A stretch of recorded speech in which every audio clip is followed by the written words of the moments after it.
Hey friends, if you wish to create a Google form, then you can go to forms.google.com or the link that I've shared in the description section of the video. This is the website. Now you can consider creating a blank form or a certain template. Okay, let's say I wish to create this event registration form, so I will select this one. Okay, now I will mention the questions here. I cannot answer these questions because these questions are not for me. These questions are for the people who will reply to the form. Okay, but I can change this type. Event timing, let's say it's 2026,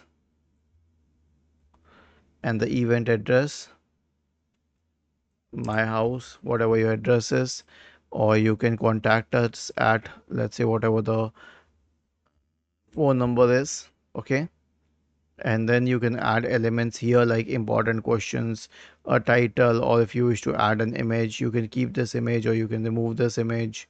That's your case. If you wish to remove this one, you can click on the settings here and then you can remove it or add it. So that's up to you. I mean, you can keep these tabs so you can add more.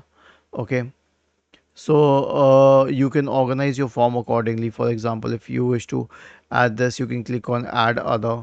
If you wish to remove this, click on the cross button. Okay, so this is how you can amend this part. And then you can check the responses. Okay, you can link it to the sheet to an Excel sheet for responses. Actually, it's called Google Sheets. It's similar to Excel, but it's on Google Drive. Okay, and then you can select whether you want email responses for it.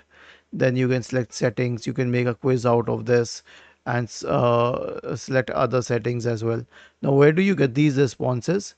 You will get these responses directly to your email address, or you can get an Excel sheet of the responses.